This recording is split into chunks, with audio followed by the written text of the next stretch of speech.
Hey everyone, welcome to our YouTube channel Prem ji physics classes, जहां आप पढ़ते हैं फिजिक्स को बहुत ही इंटरेस्टिंग तरीके से। प्यारे बच्चों, आज का जो हमारा टॉपिक है इसमें पढ़ेंगे क्लास 11th का chapter number 1 physical world.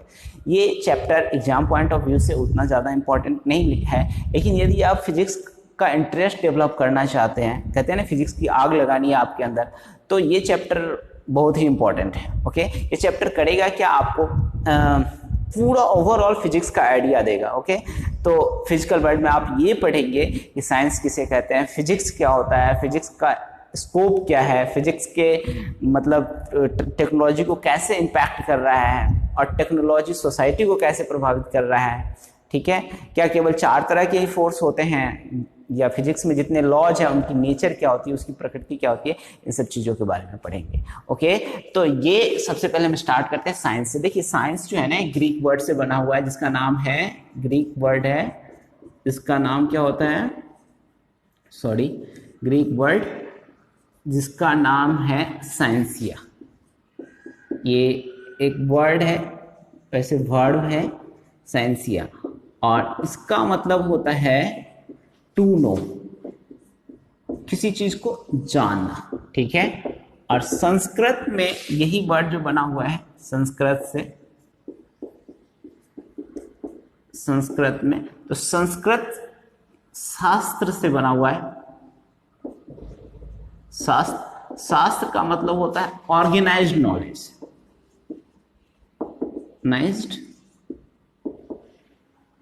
Knowledge, किसी चीज का ऑर्गेनाइज्ड नॉलेज।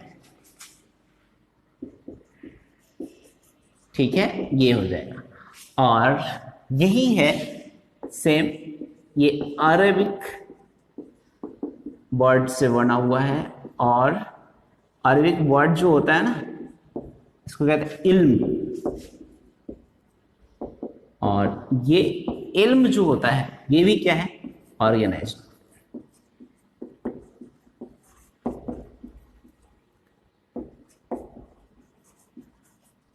ठीक है, ये भी इल्म जो है ऑर्गेनाइज्ड नॉलेज से बना हुआ। तो प्यारे बच्चों, ये साइंस समझ में आ गया, अरबिक वर्ड इल्म से बना हुआ है। तो इसका सीधा मतलब है, हम साइंस में क्या पढ़ते हैं, ऑर्गेनाइज्ड नॉलेज लेते हैं, लेकिन किसका, तो नेचर के इवेंट का। ठीक है, कैसे वो ऑर्गेनाइज्ड नॉलेज आता कैसे है, एक्सपेरिमेंट से। ठीक है, एक्सपेरिमेंट से, ऑब्जर्वेशन से, ठीक है, क्वालिटेटिव एंड क्वांटिटेटिव रीजनिंग से। ठीक है, तो study organised knowledge of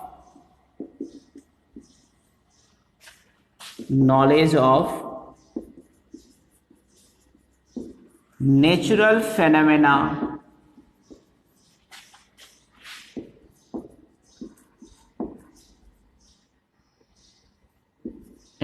which is obtained by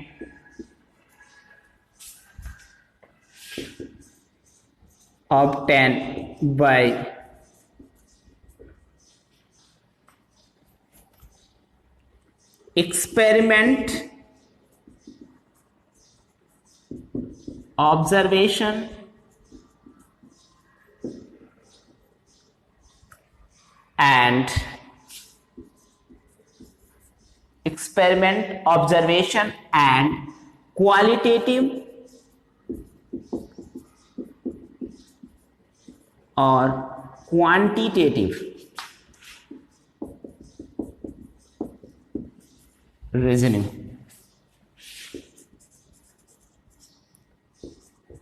ठीक है, it is organised knowledge of natural phenomena which is obtained by experiment, observation and qualitative और क्वांटिटेटिव रीजनिंग। ये क्या कहलाता है, साइंस कहलाता है। देखो, क्वालिटेटिव और क्वांटिटेटिव रीजनिंग क्या होता है, ये क्या होता है, देखो, अगर तुम मान लो, सपोज करो कि किसी भी चीज को, किसी भी फिजिकल क्वांटिटी को अगर तुम वर्ड में एक्सप्लेन करते हो, वर्ड में, संख्या में, तो अगर वर्ड में एक्सप्लेन करते हो तो क्वालिटेटिव होता है। इसको समझा देते हैं एग्जांपल से। क्वालिटेटिव मतलब यहां पर है वर्ड, अगर तुम डिजिट में एक्सप्लेन करते हो, डिजिट में, तो इसको कहते हैं क्वांटिटेटिव। प्यारे बच्चों, ठीक है, तो हुआ क्या कि जैसे मतलब मान लो तुम स्मार्ट हो, तो ये क्या है, स्मार्ट हो, ये क्या है, क्वालिटेटिव है। लेकिन तुम 50 kg का हो, 50 kg का हो, तो ये क्या है, क्वांटिटेटिव है। तो एक ही इंसान के डेफिनेशन हो गए ना दो तरीके से। तो वैसे ही है, किसी चीज की अगर हम वर्ड से लिखते हैं, एक्सप्लेन करते हैं, तो उसको कहते हैं क्वालिटेटिव, और अगर उसमें नंबर आ जाता है, न्यूमेरिकल वैल्यू आ जाता है, तो उसको कहते हैं क्वांटिटेटिव। ठीक है, तो it is organised knowledge of natural phenomena which is obtained by experiment, observation. Experiment आप समझ रहे हैं, एक्सपेरिमेंट करते हैं डिफरेंट तरह के हम, उसके बाद कुछ ऑब्जर्वेशन होता, और उसको हम क्वालिटेटिवली या क्वांटिटेटिवली हम क्या करते हैं, ऑन द पेज लिखते हैं। ठीक है, जैसे numerical data force of attraction है, ठीक है, ग्रेविटेशनल फोर्स ऑफ अट्रैक्शन है, तो F equal to G m1 m2 upon r square, ऐसी थोड़ी ना आ गया। बहुत सारे ऑब्जर्वेशन हुए, एक्सपेरिमेंट हुआ, ठीक है, रीजनिंग बनाया गया क्वालिटेटिव, उसके बाद क्वांटिटेटिव रीजनिंग आ गया। नहीं, force acting between two masses is directly proportional to the product of mass and inversely proportional to the square of distance between them. तो ये जो है ना, इसी को कहते हैं ग्रेविटेशनल फोर्स। तो ये वो जो F इक्वल टू जो आया, F equal to G m1 m2 upon r square जो आया हुआ है, ये क्वांटिटेटिव वैल्यू ऐसे नहीं आया, पहले क्वालिटेटिवली लिखे फिर क्वांटिटेटिवली लिखे, ओके। और बहुत सारे रीजनिंग से हमने इसको डिफाइन किया, ऐसा होता होगा तो ये होगा, इस तरह का होगा तो ये होगा, ऐसे करके डिफाइन किया। तो ये है आपका साइंस। अब साइंस के बाद हमें ये समझना है कि साइंस में कितने ब्रांच होते हैं, या फिर साइंस कितने टाइप्स के पार्ट्स हो सकते हैं। तो साइंस के मेजर जो 3 पार्ट्स है, ओके, उसको जो क्लासिफाई करते हैं, तो 3 पार्ट्स में क्लासिफाई करते हैं। इसको कर देते हैं रफ, और फिर आते हैं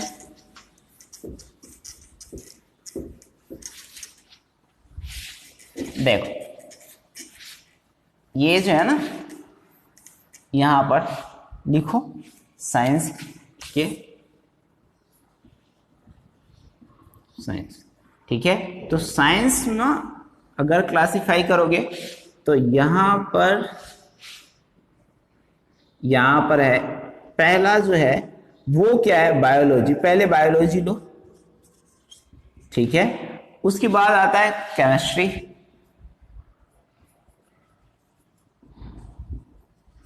ठीक है। उसके बाद आएगा क्या, फिजिक्स, ठीक है प्यारे बच्चों।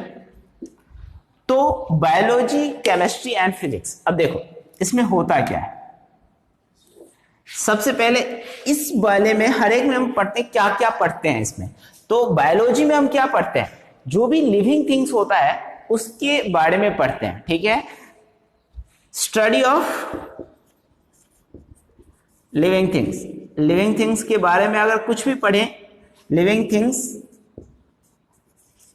इज, ये इसको क्या कहते हैं, बायोलॉजी कहते हैं। जैसे बॉटनी है, ठीक है, वनस्पति विज्ञान, जैसे हम ट्रीज वगैरह के बारे में पढ़ते, प्लांट्स के बारे में पढ़ते हैं। जूलॉजी है, ओके, तो जीव विज्ञान, तो जंतु विज्ञान जिसको कहते हैं उसको हिंदी में। तो ये हम एनिमल्स वगैरह के बारे में पढ़ते हैं। तो ये सब चीजें जो है ना आप बायोलॉजी में पढ़ते हो। स्टडी ऑफ लिविंग थिंग्स हो गया।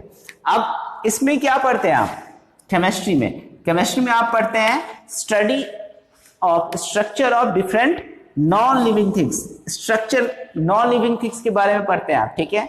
Study of structure of elements and compounds, ये इन सब चीजों के बारे में, कंपाउंड एंड देयर फॉर्मेशन, उनका जो फॉर्मेशन होता है वो कैसे होता है, इन सब चीजों के बारे में आप पढ़ते हैं, ठीक है। तो ये हो गया आपका स्टडी।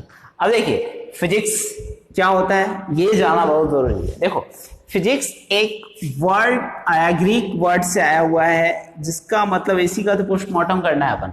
देखो ग्रीक वर्ड से आया हुआ है, जिसका मीनिंग होता है, ग्रीक वर्ड से बना हुआ है, जिसका मतलब होता है नेचर, ठीक है। इसका क्या मतलब होता है, नेचर। अब ये ग्रीक लेटर से, ये ग्रीक वर्ड से बना हुआ है नेचर। और अगर संस्कृत वाले टर्म से ले तो संस्कृत में इसको कहते हैं भौतिकी,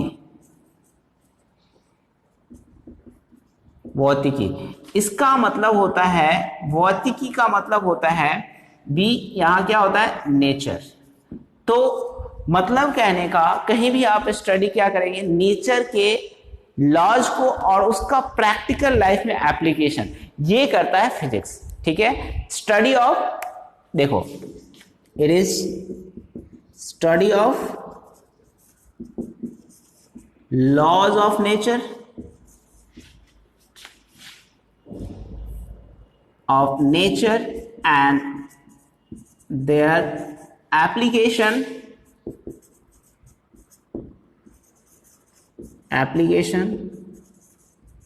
in practical life, उसका प्रैक्टिकल लाइफ में यूज कैसे करते हैं। It is study of laws of nature and their application in practical life, व्यवहारिक जीवन में उसका हम उपयोग कैसे करते हैं, ये भी है क्या, फिजिक्स ही कहलाता है। अब ये है आपका पूरा साइंस का आइडिया। अब हम पढ़ेंगे कि फिजिक्स का मेन फोकस कहां होता है। फिजिक्स जो है ना, वो मेन फोकस कहां पर देता है। देखो फिजिक्स का जो मेन फोकस होता है, इसको थ्रस्ट ऑफ फिजिक्स, ये थ्रस्ट ऑफ फिजिक्स बोलते हैं, और इसी को बोलते हैं अप्रोच ऑफ फिजिक्स। फिजिक्स का जो है ना अप्रोच कैसा होगा, ठीक है। तो दो तरह से होता है इसका। पहला जो है ना वो है, पहला है यूनिफिकेशन, यूनिफिकेशन, और दूसरा है रिडक्शन। देखो नाम से कुछ पता चल रहा होगा तुमको, यूनिफिकेशन एंड रिडक्शन का क्या मतलब होता है। यूनिफिकेशन का मतलब होता है किसी चीज को एक कर देना। यूनिफिकेशन क्या करता है, किसी चीज को एक बना देता है।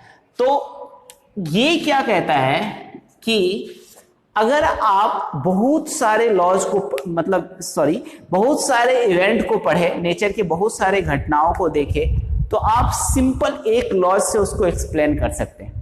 ठीक है, जैसे न्यूटन ने सबसे पहले ग्रेविटेशनल फोर्स बनाई, उनकी रिसर्च बनाई, क्या उनकी खोज की। ठीक है, तो उसने अर्थ के सरफेस पर जो ऑब्जेक्ट गिर रहा था, उसका जो मोशन हो रहा था, उसकी भी स्टडी करी।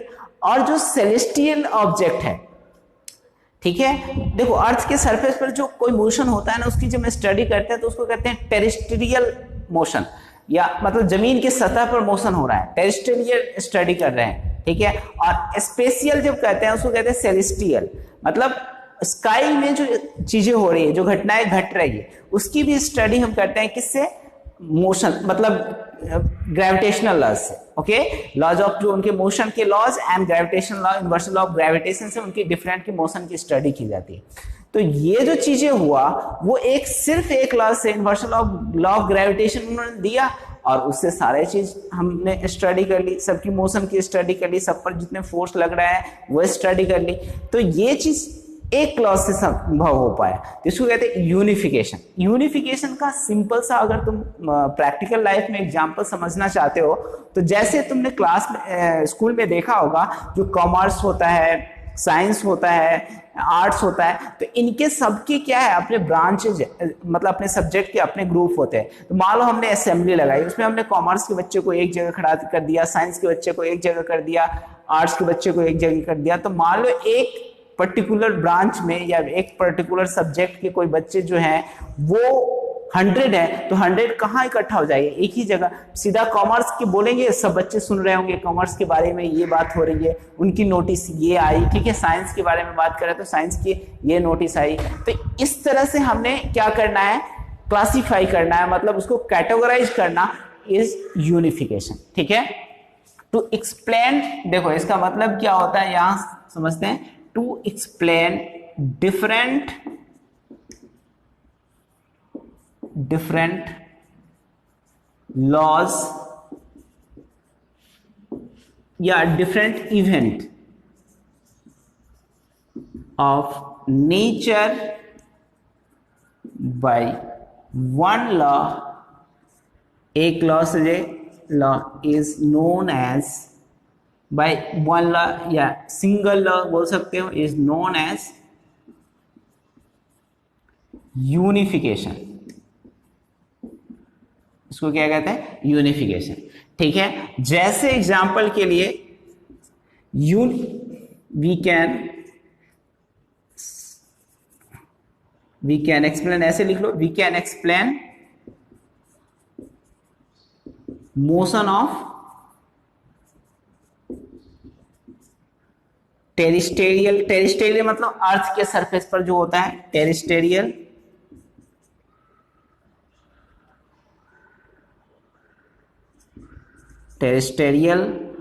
And celestial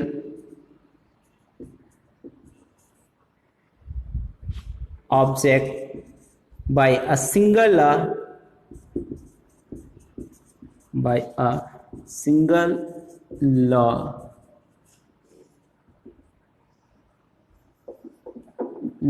of single law of Newton के सिंगल लॉ से न्यूटन, या न्यूटन सिंगल लॉ कह सकते हो, universal law of gravitation, that is, यहां पर लिख लो यूनिवर्सल लॉ ऑफ ग्रेविटेशन। इस ग्रेविटेशन से तुम एक्सप्लेन कर सकते हो। We can explain motion of terrestrial और celestial object by a single law of Newton, that is universal law of gravitation. मतलब इससे हम दोनों की मोशन को स्टडी कर सकते हैं। अब देखो रिडक्शनिज्म में क्या होता है, रिडक्शनिज्म में क्या करते हैं, हम एक बड़े से फिजिकल क्वांटिटी की जो प्रॉपर्टी एक्सप्लेन करते हैं, उसी प्रॉपर्टीज को हम एक छोटे से क्वांटिटी के लिए भी हम इस्तेमाल कर सकते हैं। मतलब कहने का, टेम्परेचर, पहले एक एग्जांपल दिया हुआ है एनसीईआरटी में तुम्हारे, एक टेम्परेचर, हीट एंड एंट्रोपी, इसका इस्तेमाल हम करते थे किसको एक्सप्लेन करने में, ठीक है, थर्मोडायनेमिक्स के लॉज को एक्सप्लेन करने में।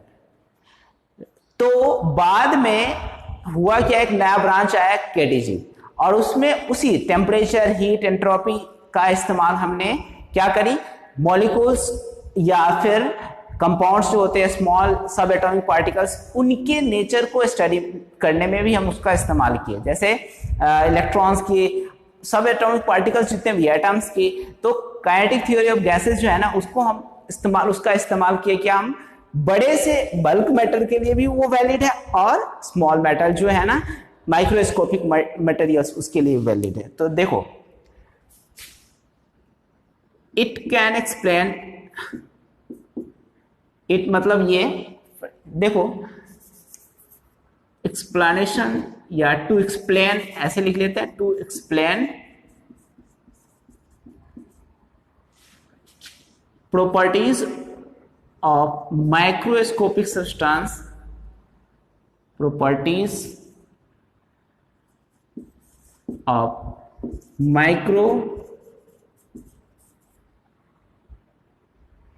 microscopic substance in terms of macroscopic substance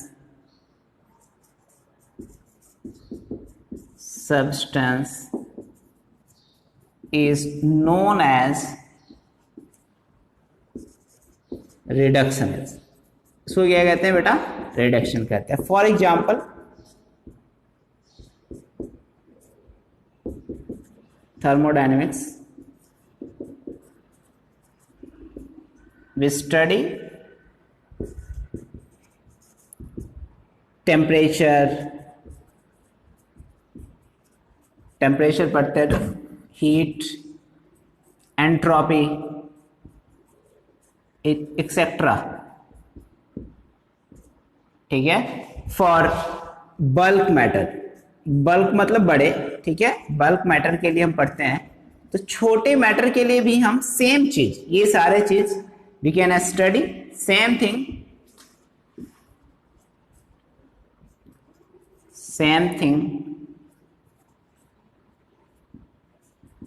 in KTG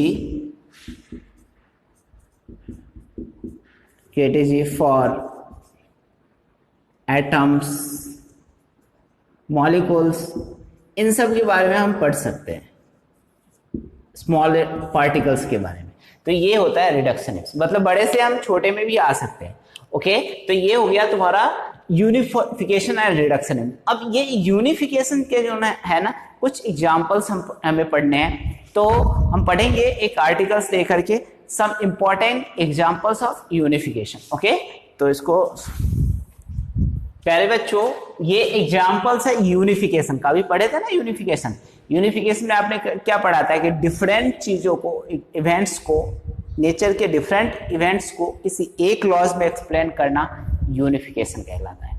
तो अब जैसे आइजैक न्यूटन है, 1687 में उन्होंने ये एक लॉज दी थी, वो क्या है, यूनिवर्सल ऑफ ग्रेविटेशन, और उससे उन्होंने किसको कनेक्ट कर दिया, दोनों को, दोनों के मोशन को कनेक्ट किया। जैसे मोशन ऑफ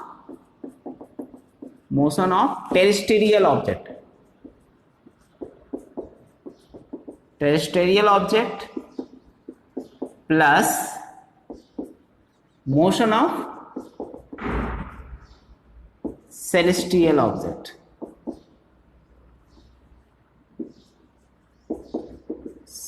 ऑब्जेक्ट, बाय किससे कनेक्ट किया, यूनिवर्सल ऑफ ग्रेविटेशन से। इसमें कहते हैं यूनिवर्सल लॉ ऑफ ग्रेविटेशन। इसी से इन्होंने सारे चीजों को, दोनों ही जो आकाश में और जो पृथ्वी पर जो ऑब्जेक्ट है उनके मोशन को आपस में कनेक्ट कर दिया। उसी से एक से हम क्या कर सकते हैं, एक्सप्लेन कर सकते हैं। लॉज ऑफ मोशन भी आता है उसमें, लेकिन यहां पर हम सिर्फ एक यूनिवर्सल लॉ से बात कर रहे हैं, तो कुछ laws of motion and universal of gravitation, इनसे इन्होंने दोनों के मोशन को ऑब्जर्व करा, मतलब बता सकते हैं कि कैसे मोशन हो रहा है उसका। अब हमें, और ये है Hans Christian Oersted and Michael Faraday. इन्होंने क्या किया, ऑरस्टेड ने सबसे पहले ये बताया कि जो करंट कैरिंग वायर है ना, वो मैग्नेटिक फील्ड जनरेट करता है। बाद में फैराडे ने बताया कि जो मैग्नेट है वो क्या करेगा, करंट इंड्यूस करेगा। तो मतलब कहने का, इन्होंने एक तरह से बताया ये कि इलेक्ट्रिसिटी एंड मैग्नेटिज्म दोनों मिल सकते हैं, और दोनों को मिला करके उन्होंने एक नया ब्रांच बना दिया, उसका नाम क्या बता दिया, इलेक्ट्रोमैग्नेटिज्म। मतलब इलेक्ट्रिसिटी प्लस मैग्नेटिज्म, और इससे मिलके क्या बना, इलेक्ट्रिसिटी एंड मैग्नेटिज्म मिलकर क्या बना, इलेक्ट्रोमैग्नेटिज्म। ठीक है प्यारे बच्चों, ये हो गया। अब देखो मैक्सवेल ने क्या किया, मैक्सवेल तो धमाकेदार एंट्री हुई इनकी। ओके, और इन्होंने जो किया, इलेक्ट्रिसिटी, मैग्नेटिज्म एंड ऑप्टिक्स तीनों को मिला दिया, और मतलब कह सकते हो तुम मैग्नेटिज्म प्लस ऑप्टिक्स, ये मिला करके उन्होंने बना दिया EMW, इसको कहते हैं इलेक्ट्रोमैग्नेटिक वेव।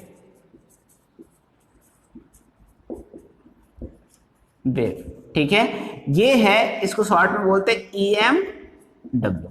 ठीक है प्यारे बच्चों, तो ये इन्होंने बताया कि जो ऑप्टिक्स है, जो लाइट है ना, वो इलेक्ट्रोमैग्नेटिक वेव है, मतलब इलेक्ट्रिसिटी भी है उसमें और मैग्नेटिक प्रॉपर्टी भी है उसमें।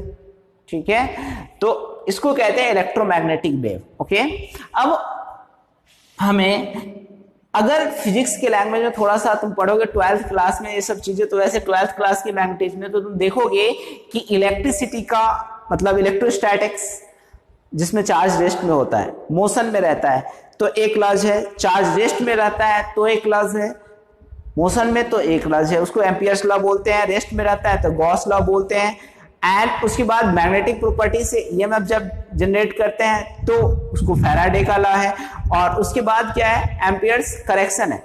इन सब को मिला करके एक लॉ बना दी उन्होंने, इलेक्ट्रिसिटी, इलेक्ट्रोस्टैटिक्स, इलेक्ट्रिसिटी, मैग्नेटिज्म, मतलब क्या है ना, एक अगर तुमने चार्ट बना लो ना, तो डिफरेंट 4 लॉज को उन्होंने एक जगह इकट्ठा कर दिया और एक नया नाम दे दिया इलेक्ट्रोमैग्नेटिक वेव में। ठीक है, तो एक लॉस बन गया, मतलब 4 लॉस एक लॉस हो गया। तो यूनिफिकेशन का काम इन्होंने मैक्सवेल ने कर दिया, पूरे इलेक्ट्रोमैग्नेटिज्म एंड ऑप्टिक्स को एक साथ मिला दिया। तो ये 1896 में हुआ था। उसके बाद आइंस्टाइन आए। आइंस्टाइन ने क्या किया, इन्होंने कहा कि एनर्जी एंड मास आपस में क्या है, रिलेटेड है। ठीक है, ये यूनिफिकेशन का काम उन्होंने किया, मास और एनर्जी आपस में रिलेटेड है। तो ये सब कुछ माइलस्टोन थे यूनिफिकेशन के। ठीक है, अब हम पढ़ेंगे स्कोप ऑफ फिजिक्स, फिजिक्स का क्या स्कोप है। ठीक है,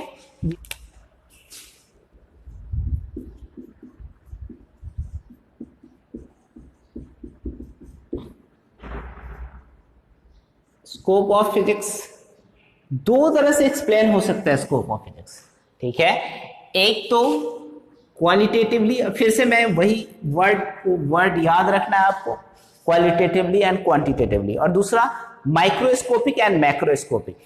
माइक्रोस्कोपिक का मतलब होता है बड़ा, ठीक है, एंड माइक्रोस्कोपिक का मतलब होता है छोटा। ठीक है, तो मैक्रो ये जानते हैं ना, मैक्रो, ठीक है, और माइक्रो, वैसे तो ये प्रीफिक्स के रूप में यूज होता है, तो 10 की पावर 6 होता है और ये 10 की पावर -6 होता है, बट इस तरह से आप एक्सप्लेन कर सकते हैं।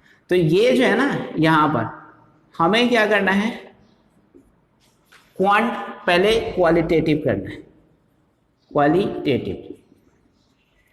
इसमें पूरा आप सिलेबस देखेंगे कि क्या क्या होता है, कैसे एक्सप्लेन होता है, क्या क्या ब्रांचेज होते हैं फिजिक्स के। और क्वांटिटेटिवली में आप पढ़ेंगे कि साइज के आधार पर कैसे एक्सप्लेन करते हैं। ठीक है, तो साइज के आधार पर एक्सप्लेन करना है। जैसे मान लीजिए फिजिक्स है, तो कितने छोटे से पार्टिकल्स लेंथ के आधार पर, टाइम के आधार पर, मतलब वेट में, तो वो सबसे छोटे पार्टिकल्स इलेक्ट्रॉन को भी एक्सप्लेन करता है, और बहुत बड़े गैलेक्सी जो मास होता है और 10 के पावर 55 kg उसको भी एक्सप्लेन करता है। इलेक्ट्रॉन का कितना मास होता है, 10 की पावर -31 kg, उनको भी एक्सप्लेन करता है। तो ये चीजें हमें क्वांटिटी, यहां पर हमें पहले क्वालिटेटिवली बात करनी है। देखिए, क्वालिटेटिवली जब एक्सप्लेन कीजिएगा तो दो चीजें आएगी। पहला जो ब्रांच आएगा उसको कहते हैं क्लासिकल फिजिक्स। क्लासिकल फिजिक्स, इसमें आप मैक्रोस्कोपिक पार्टिकल्स के बारे में पढ़ते हैं, लार्ज साइज पार्टिकल्स। मैं एक काम करता हूं, स्टडी किसके कहते हैं, लार्ज साइज पार्टिकल्स के बारे में पढ़ते हैं। ओके, और क्लासिकल के बाद आता है क्वांटम फिजिक्स। देखो, क्वांटम फिजिक्स में आप क्या करते हैं, स्मॉल साइज पार्टिकल के बारे में पढ़ते हैं, स्मॉल साइज पार्टिकल, इसके बारे में पढ़ते हैं। तो ये क्वांटम फिजिक्स। अब हमें लार्ज साइज पार्टिकल जो है ना, इसमें क्या क्या पढ़ना होता है ये समझते हैं। उसके बाद स्मॉल साइज में क्या कहते हैं, जैसे एटम्स है, ठीक है, सब एटॉमिक पार्टिकल्स जो आते हैं, इलेक्ट्रॉन है, प्रोटॉन्स है, न्यूट्रॉन्स है, न्यूक्लियस है, इन सब चीजों के बारे में पढ़ते हैं। तो हम यहाँ क्वांटम फिजिक्स में पढ़ते हैं। अभी हम पहले क्लासिकल फिजिक्स को फोकस करते हैं, इसमें क्या क्या होगा और क्या क्या पढ़ना है आपको। देखिए, सबसे पहले आता है मैकेनिक्स, जो जस्ट इस चैप्टर के बाद हम स्टार्ट करेंगे। ठीक है, मैकेनिक्स, ठीक है, एक इंट्रोडक्टरी और चैप्टर आएगा, यूनिट एंड डायमेंशन, बट उसके बाद मैकेनिक्स से स्टार्ट हो जाएगा। तो मैकेनिक्स है, मैकेनिक्स में आप क्या पढ़ते हैं, मोशन पढ़ते हैं। किसका मोशन पढ़ते हैं, motion of object and wave का भी मोशन होता है। अब ये वेव क्या होता है, ऑब्जेक्ट तो ठीक है, सबको समझ में आ रहा होगा, ऑब्जेक्ट हमेशा बस है, ट्रक है, ऐसा मूव करता है। वेव क्या होता है, देखो एक तरह का, मतलब वेव क्या है, वेव इज ए डिस्टरबेंस, और जिसमें एनर्जी प्रोपेगेट होता है एक जगह से दूसरे जगह तक। ठीक है, क्लियर समझ लो। Wave is a disturbance in which energy propagates from one point to another point. तो ठीक है, तो यहां पर motion of the object and wave. अब मैकेनिक्स हो गया, तो ये तुमको पढ़ना है 11th में। और दूसरा जो चीज है 11th में पढ़ना, वो है थर्मोडायनेमिक्स। अब इसमें किसके बारे में पढ़ेंगे भाई, टेम्परेचर के मूवमेंट के बारे में पढ़ते हैं। प्लस हीट, ये इनके मूवमेंट के बारे में पढ़ते हैं हम, ठीक है। अब दूसरा जो है वो है इलेक्ट्रोडायनामिक्स, इसमें हम पढ़ेंगे डायनामिक्स। देखो इसमें हम चार्ज के रेस्ट में हो या मोशन में हो दोनों, प्लस मैग्नेटिक प्रॉपर्टी, मैग्नेट, इनके बारे में पढ़ते हैं। Electromagnet, charge and magnet, electro से पता ही चल रहा होगा, और डायनेमिक्स है चार्ज का मोशन, तो इन दोनों को लेकिन मिलाकर के इलेक्ट्रोमैग्नेटिज्म जो बनता है वो चार्ज एंड मैग्नेट दोनों के बारे में पढ़ते हैं। अब यहां पर ये लेकिन 12th क्लास का है, ये जो था ये 11th क्लास का है, ठीक है प्यारे बच्चों। अब उसके बाद तुम्हारा इलेक्ट्रोडायनेमिक्स के बाद क्या आता है, ऑप्टिक्स। ऑप्टिक्स के बारे में जो पढ़ते हैं आप, तो ऑप्टिक्स में क्या पढ़ते हैं आप, लाइट के बारे में पढ़ते हैं, नेचर ऑफ लाइट, लाइट के नेचर है, या फिर लाइट के बारे में आप पढ़ते हैं कि वो इमेज कैसे बनाता है, image formation by the light, okay, vision defects कैसे होता है, तो आप लाइट की प्रॉपर्टीज पढ़ते हैं, लाइट, नेचर ऑफ लाइट या लाइट प्रॉपर्टीज ऑफ लाइट, ऐसे लाइट की प्रॉपर्टीज पढ़ते हैं, ठीक है, कैसे इमेज बनाता है, कैसे रिफ्लेक्शन होता है, डिफ्रैक्शन होता है, तो ये सब चीजें आप ऑप्टिक्स में पढ़ते हैं। अच्छा, अब ये क्वांटम फिजिक्स में आप क्या पढ़ते हैं, देखिए क्वांटम फिजिक्स जो है इसमें आप पढ़ते हैं, ये पूरा ग्रीन कलर से, ब्लू कलर से लिख देता हूं मैं, क्वांटम फिजिक्स में आप स्टडी करते हैं एटॉमिक एंड सब एटॉमिक पार्टिकल्स के मोशन की, ठीक है, मोशन की, उसके स्ट्रक्चर की, उसके बारे में रिलेशन स्टडी करते हैं, तो हम कहते हैं स्टडी ऑफ एटॉमिक एंड सब एटॉमिक पार्टिकल्स, ठीक है, एटॉमिक पार्टिकल्स, इसके बारे में स्टडी करते हैं। प्यारे बच्चों समझ में आई बात है, तो ये है क्वांटम फिजिक्स। अब एटॉमिक एंड सब एटॉमिक पार्टिकल्स मतलब क्या क्या है, एटम्स है, न्यूक्लियस है, इलेक्ट्रॉन्स है, ठीक है, जो भी है न्यूक्लियॉन्स जो बोल सकते हो, प्रोटॉन्स है, इन सब के बारे में आप स्टडी करते हैं, ठीक है।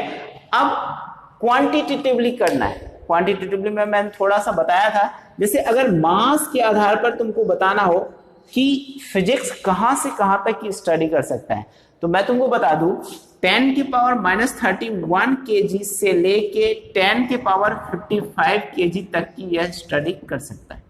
और एक 10 की पावर -31 kg जो है वो मास ऑफ किसका है, मास ऑफ इलेक्ट्रॉन है, किसका है, मास ऑफ इलेक्ट्रॉन, और ये क्या है, मास ऑफ यूनिवर्स, यूनिवर्स का मास, ठीक है। अगर हम लेंथ की बारे में बात करें तो, लेंथ की बारे में बात करें तो ये एक न्यूक्लियस की लेंथ जो होती है वो 10 की पावर -15 मीटर इतने तक को भी मेजर करता है, और ये 10 की पावर 26 मीटर जो यूनिवर्स की लेंथ है पूरे ब्रह्मांड की, तो ये न्यूक्लियस की साइज है, साइज, एंड यूनिवर्स की जो साइज है, साइज, ठीक है प्यारे बच्चों, इतना समझ में आ गया। अब उसके बाद आता है आपको टाइम, तो देखिए टाइम में क्या होता है, 10 की पावर -22 सेकेंड्स से लेके 10 की पावर 18 सेकेंड तक ये होता है टाइम। ये टाइम क्या है, न्यूक्लियस को लाइट जितना टाइम में क्रॉस करता है, time taken to cross the nucleus by the light, time taken to cross nucleus by the light, light द्वारा जो टाइम करता है, ये हो गया आपको पहला। अब ये जो है ना टाइम टेकन, ये जो दूसरा है टाइम टेकन बाय, ये टाइम ऑफ द या लाइफ ऑफ द सन, ऐसे लिख सकते हो, लाइफ ऑफ द सन, सन, ये सन की जो लाइफ है, तो ये कहलाता है हमको क्वांटिटेटिवली, तो ये कहलाया स्कोप ऑफ फिजिक्स, ओके। अब स्कोप ऑफ फिजिक्स के बाद हमें पढ़ना है कि एक्साइटमेंट क्या है फिजिक्स के अंदर, जो एक्साइटिंग है वो क्या है, तो एक्साइटमेंट का जो सबसे पहला चीज है वो है यूनिफिकेशन, ठीक है, यूनिफिकेशन अभी पढ़ा था ना, एक क्लास में कर देना। ये यूनिफिकेशन सबसे एक्साइटिंग है, मतलब बहुत सारे इवेंट्स को स्टडी कीजिए और एक क्लास में एक्सप्लेन कर दीजिए। अब दूसरा जो एक्साइटिंग है ये है, कुछ लोगों को ना नेचर के लॉज को या नेचर के घटनाओं को रिवील करने में मजा आता है, अनफोल्ड करने में मजा आता है। उनकी जो इंसिडेंट होती है नेचर की, उस घटनाओं को रिवील करने में मजा आता है, अनफोल्ड करने में मजा आता है। तो सम पीपल आर इंटरेस्टेड, ये है इंटरेस्टिंग यहां पर, some people are interested to unfold the laws of nature, the event of nature, उसमें इंटरेस्ट है। जैसे एक सेब गिरा, ठीक है, तो सब देख ही रहे थे ना, न्यूटन के दिमाग में आया क्यों नीचे गिरा, ठीक है। ऑयस्टेड ने पहले सोचा कि ये करंट कैरिंग वायर के सामने अब मैग्नेट लाया जाए, और मैग्नेट लाया तो देखा कि डिफ्लेक्शन हुआ, और डिफ्लेक्शन हुआ तो फेराडे ने सोचा कि अगर current carrying wire magnet generate कर सकता है, मतलब मैग्नेटिक फील्ड जनरेट कर सकता है, तो एक मैग्नेटिक फील्ड भी करंट को मतलब इंड्यूस कर सकता है, और उससे क्या बन गया, जनरेटर बन गया, ठीक है। तो ये लोगों को सोचने के तरीके हैं इस तरह से, और इसमें कुछ लोगों को मजा आता है। देखो ये जो है फिजिक्स जो है टेक्नोलॉजी को इंप्रूव करने में मदद किया, ठीक है। इट हेल्प्स टू, मतलब फिजिक्स ने डेवलप करने में, टेक्नोलॉजी डेवलप करने में मदद किया। It helps to develop technology, और इससे क्या हुआ, टेक्नोलॉजी, ओके, हाँ लिख लीजिए टेक्नोलॉजी, ओके। और इससे क्या हुआ, इस टेक्नोलॉजी की वजह से, इस टेक्नोलॉजी के कारण ह्यूमन लाइफ इंप्रूव हुआ, ठीक है। अब जैसे क्या हुआ, पहले हम लोग लेटर लिखते थे, बहुत दिनों में यहां से आप कैसे, हम कैसे, 15 दिन बाद फिर जवाब आता था। अब क्या है, मोबाइल फोन डेवलप हुआ और इसने मैसेज सेंडिंग करने के टाइम को डिक्रीज कर दिया, बहुत कम कर दिया, लेस देन सेकेंड, सीधा बात करो, okay. It decreases the time of sending message, ये the time of sending message, message send करने के टाइम को क्या कर दिया,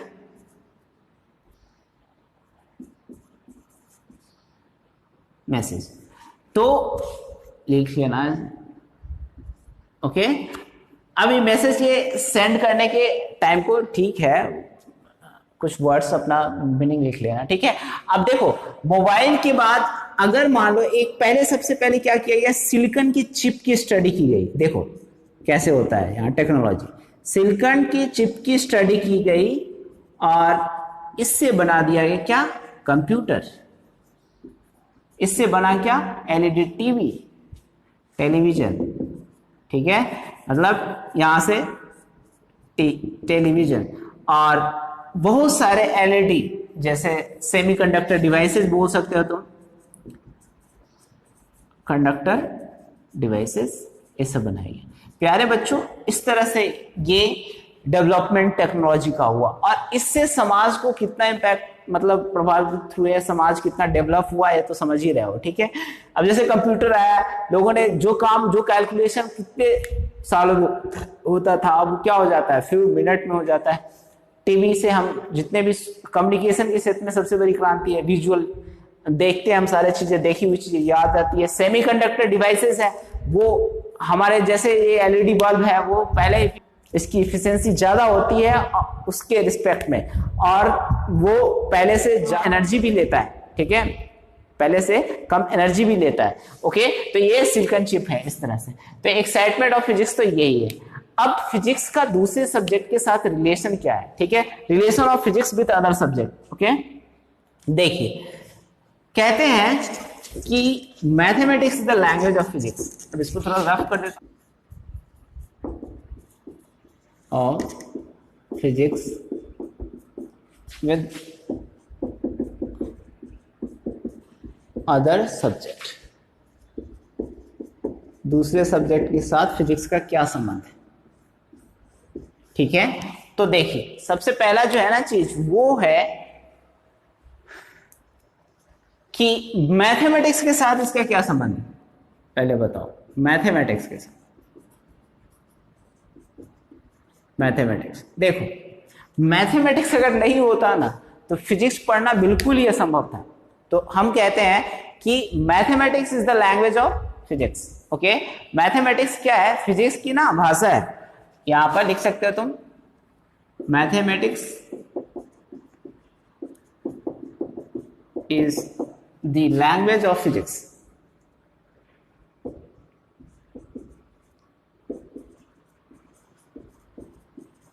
लैंग्वेज ऑफ फिजिक्स, फिजिक्स की ना भाषा होती है मैथमेटिक्स। अब इसमें क्या है कि न्यूटन ने अगर कैलकुलस नहीं बनाया होता, कैलकुलस अभी तुमको मैथमेटिकल टूल्स में समझाएंगे, तो फिजिक्स पूरा पढ़ना बहुत असंभव था।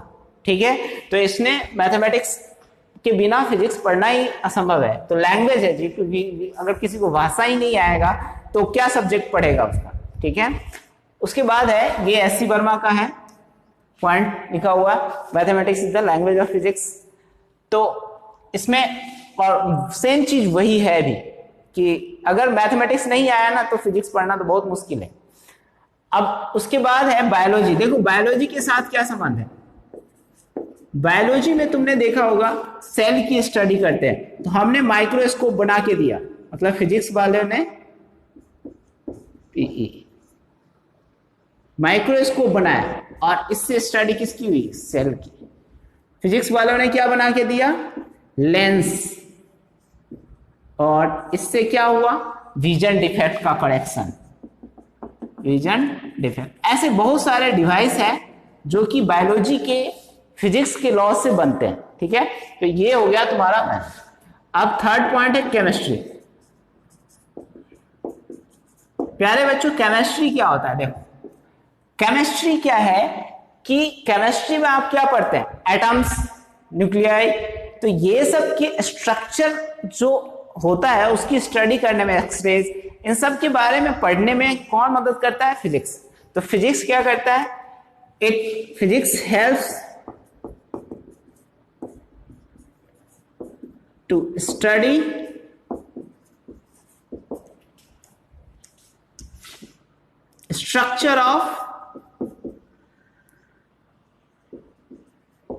स्ट्रक्चर ऑफ एटम्स और मॉलिक्यूल्स, ऐसे कर सकते हो तुम, और मॉलिक्यूल्स ऑफ एलिमेंट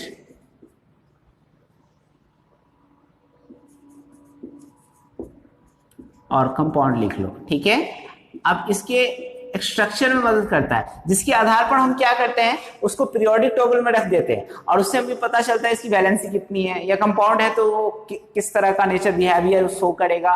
तो इन सब चीज को हम स्टडी करके पता करते हैं इसके स्ट्रक्चर से। तो इन तीनों के साथ तो इस तरह का संबंध है। वैसे बहुत सारे हैं, जैसे एस्ट्रोनॉमी है, एस्ट्रोनॉमी को बताने के लिए हम फिजिक्स का इस्तेमाल करते हैं। जैसे एस्ट्रोनॉमी, ग्रह की स्थिति कहाँ है, एस्ट्रोनॉमी तो यही पता चलता है ना, राहु केतु शनि ग्रह कहाँ पर है, तो ये जो प्लेनेट है उसकी सिचुएशन पता करने में कौन मदद करता है, ये फिजिक्स मदद करता है। सेस्मोलॉजी है, जियोलॉजी है, इन सब चीज की जानकारी हम किससे लेते हैं, फिजिक्स से लेते हैं। तो इन सब में बहुत ही कोरिलेटेड है, आपस में एक दूसरे से जुड़े हुए हैं। तो relation of physics with other subject तो समझ में आ गया होगा। अब हम पढ़ेंगे fundamental forces of physics. Physics के जो ना फंडामेंटल फोर्सेस है वो क्या है, फंडामेंटल फोर्सेस ऑफ फिजिक्स।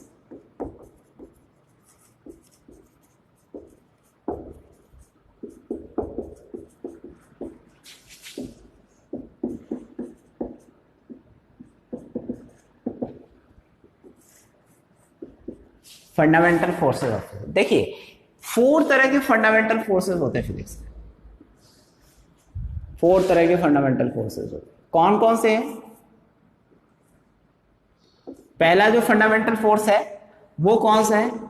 पहला है ग्रेविटेशनल फोर्स, सबसे पहले ये आपको पढ़ना है, ग्रेविटेशनल फोर्स 11th में, ठीक है।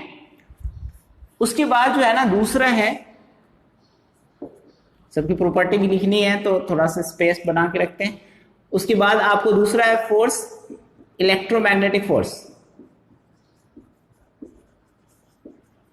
Magnetic force. ये फोर्स तो बहुत कमाल का है, ठीक है। ये हर जगह, जैसे फ्रिक्शन फोर्स है, ये भी इलेक्ट्रोमैग्नेटिक है। टेंशन फोर्स है जो स्ट्रिंग में लगता है, या नॉर्मल फोर्स तुमने पढ़ा होगा कि किसी कांटेक्ट में रहने से जो लगता है, इन सब, ये सब क्या है, इलेक्ट्रोमैग्नेटिक फोर्स है।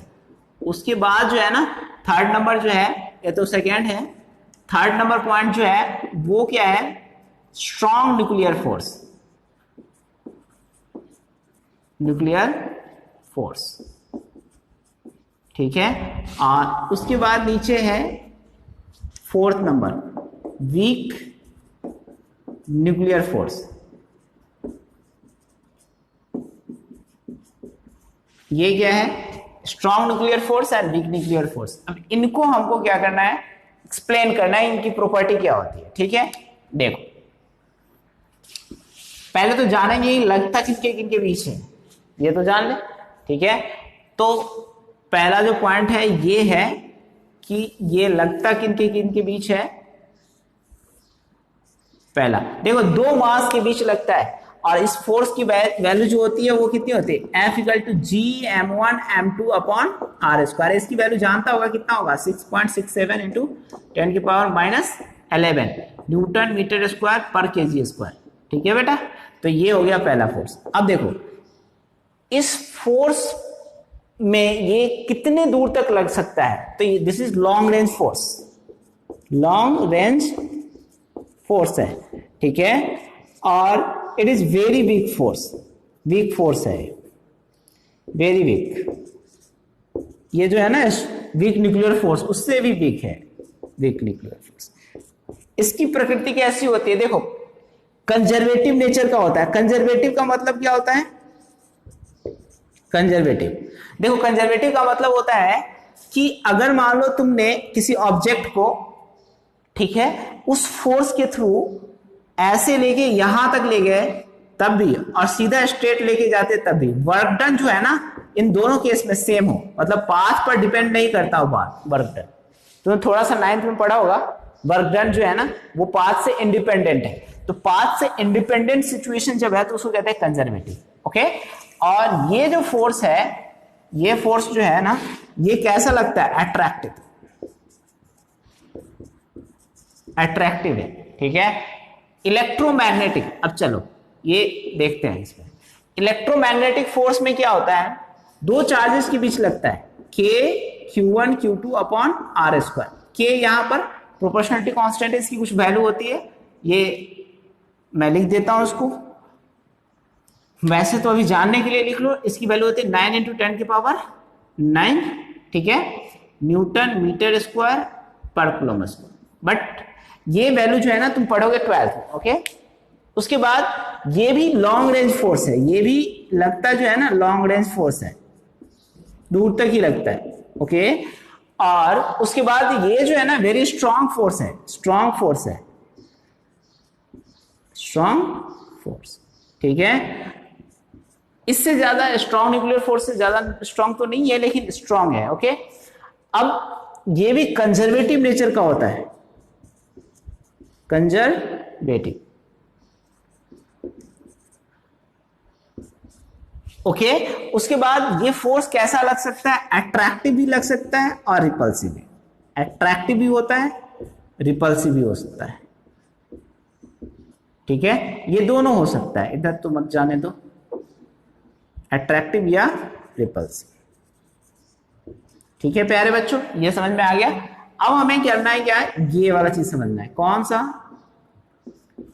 देखो इसमें क्या होता है, स्ट्रॉन्ग न्यूक्लियर फोर्स में क्या है, ये न्यूक्लियॉन्स के बीच लगता है, या तुम कह सकते हो कि जो एक एटम्स होता है उसके अंदर प्रोटॉन्स एंड न्यूट्रॉन्स होते हैं तो वो न्यूक्लियस के अंदर, जैसे प्रोटॉन्स प्रोटॉन्स है तो सिमिलर चार्ज है, तो आपस में रिपेल करके न्यूक्लियस को क्या करना चाहिए, ब्रेक कर देना चाहिए। ऐसा नहीं होता, तो ये आपस में ब्रेक नहीं करते, तोड़ते नहीं है।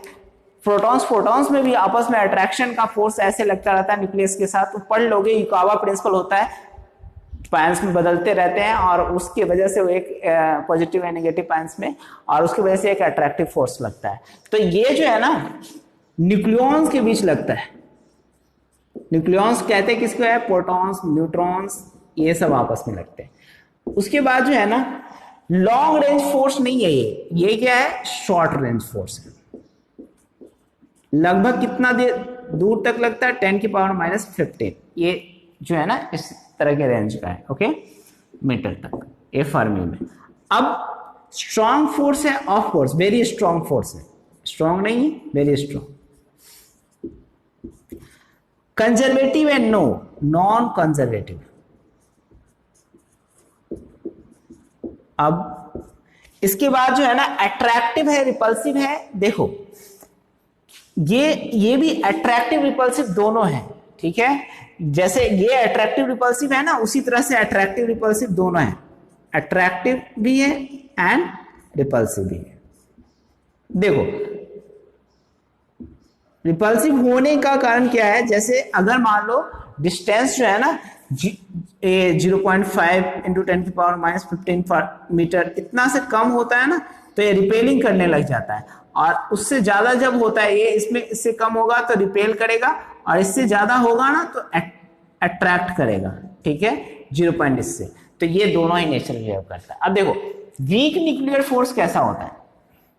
वीक न्यूक्लियर फोर्स जो होता है ना, ये कब लगता है, जब बीटा डिके होता है ना, तो न्यूट्रिनो, एंटी न्यूट्रिनो, इलेक्ट्रॉन, इन सब के बीच लगता है, ठीक है।